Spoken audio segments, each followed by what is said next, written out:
get out!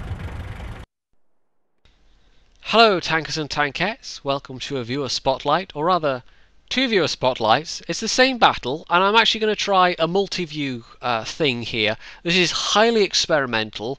It's going to be concurrent views, so it's basically the battle is running at the same speed. It's a fairly short battle as well, and most of the action takes place with the two views very close to each other, so that's why I thought I'd try it this way. So it's Woofle in a type 58, the Chinese one, and this is Dutchbat we're looking at right now in the T-34-85. Both pretty much the same tank, except one's Chinese and one's the Soviet original. So they're bottom tier. This is not ideal. I should also mention they're with another Cirque 2 member, JJ2 Gamer, who I think is relatively new to the clan.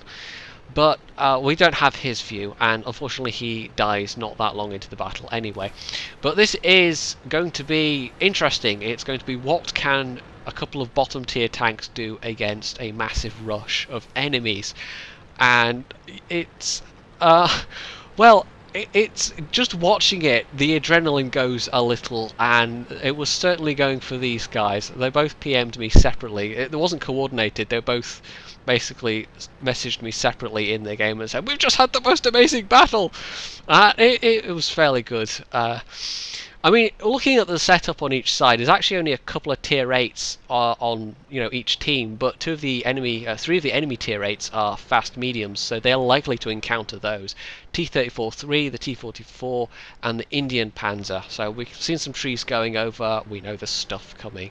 There's also some lower tier faster tanks like the E-25 might pop up. 5916, KV-1S. So yeah, they're potentially looking at a lot of stuff. And there we go, there's the E-25 and the Indian Panzer. So this is Woofle, who's moving round to get a shot. Dutchbat's actually following around behind him. They're not totally alone. They've got some fire support from the side. From, you look on the mini-map, there's actually a Carnarvon over there who is actually, yeah, I think giving them some fire support. They maybe had arty support as well. And there might have been stuff on the hill that was also helping them, like the KB-13 and the T-25 too. So when enemy tanks were coming round this side, there was at least some help. But on the other side, they're basically on their own. Well, it's them, JJ2 Gamer rather, and a Type 64. So this is having to look Dutchbat and whoa, okay, T-34-85. He's on their tier, but still, that's a bit of damage that Woofle's taken there. He's down to half health already. Dutchbat's still got most of his. Oh, T-44, T-44, ouch, ouch. Okay, very low health. Off to a great start here. Woofle must have thought he was going to die at any second. So here's Dutchbat trying to get a view. He's on his premium shells. He knew what was coming.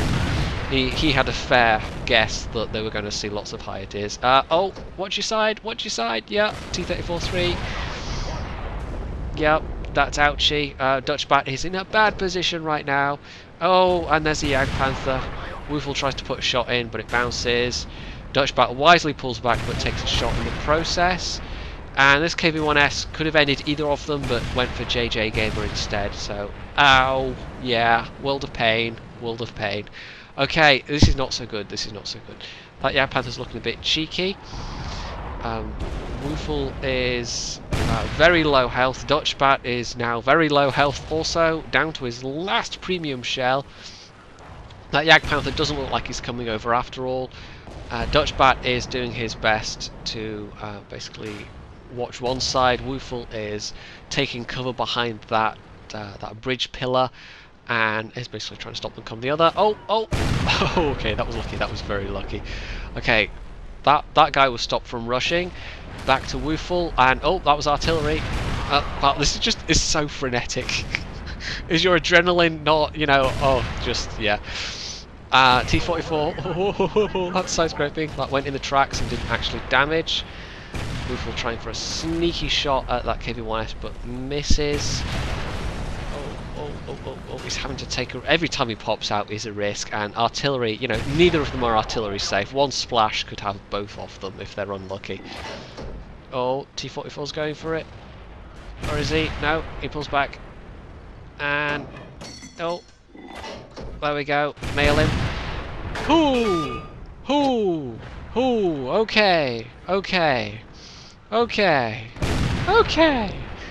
Woofle actually... not Woofle, Dutchbat actually got a shot in the back from the E2. So he was very, very close to death. They were both very, very close to death at the end of that. That was some epic defense there. I mean, they had some help. It wasn't just them. I think they had arty help. They had help from the Carnarvon. There was a tank destroyer in place to help them at the end there as well. But still, oh boy. Yeah, that was pretty intense. Score-wise, Dutchbat actually walked away with the best score, and Woofle was actually third. So score-wise, they did pretty well out of that. That was they were rewarded for their effort. In Dutchbat's case, he got 1168 without.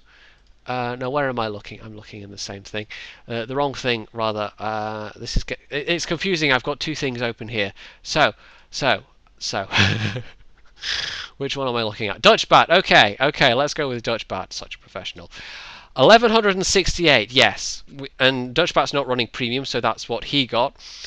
And Woofle had 918 without premium, but because he does have a premium account, he ended up with 1377 at the end of the day. So between the pair of them and JJ Gamer as well, they actually did over 3,000 damage, which is not bad for a bottom tier platoon.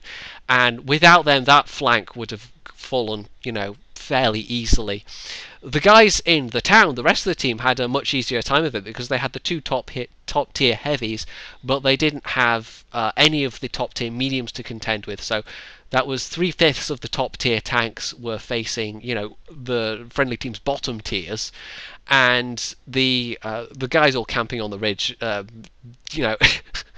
They were really at minimal risk for quite a lot of that battle, whereas a lot of that battle for Woofle and Dutchbat was spent on very, very, very, very low hit points indeed. You know, one artillery hit could have finished both of them. It could have given that artillery player a bombardier medal, and that would have been it, game over, and it would have been heartbreaking. But as it was, you can see why they were both so keen for me to take a look at that, because that was short but intense. Anyway, I don't know if I'll do future replays like this if I get multiple views. If it's action where it's all quite close together, where the tanks are physically close together, then I think I will possibly try that. I've also got another multi-view one of my own, a match I was in myself, in the works. That's taking a little bit longer to edit together, and that will be more sort of whizzing back and forth, as it were. It won't be concurrent. So we'll see how it goes. But let me know how you guys enjoyed this, if you thought it was a bit too jumpy around, or if the cuts were too quick, or anything like that. I don't know, feedback is useful. So if you liked this, you can hit the like button, you can leave a comment below, you can subscribe to my channel, and of course, as always, stay tuned for more.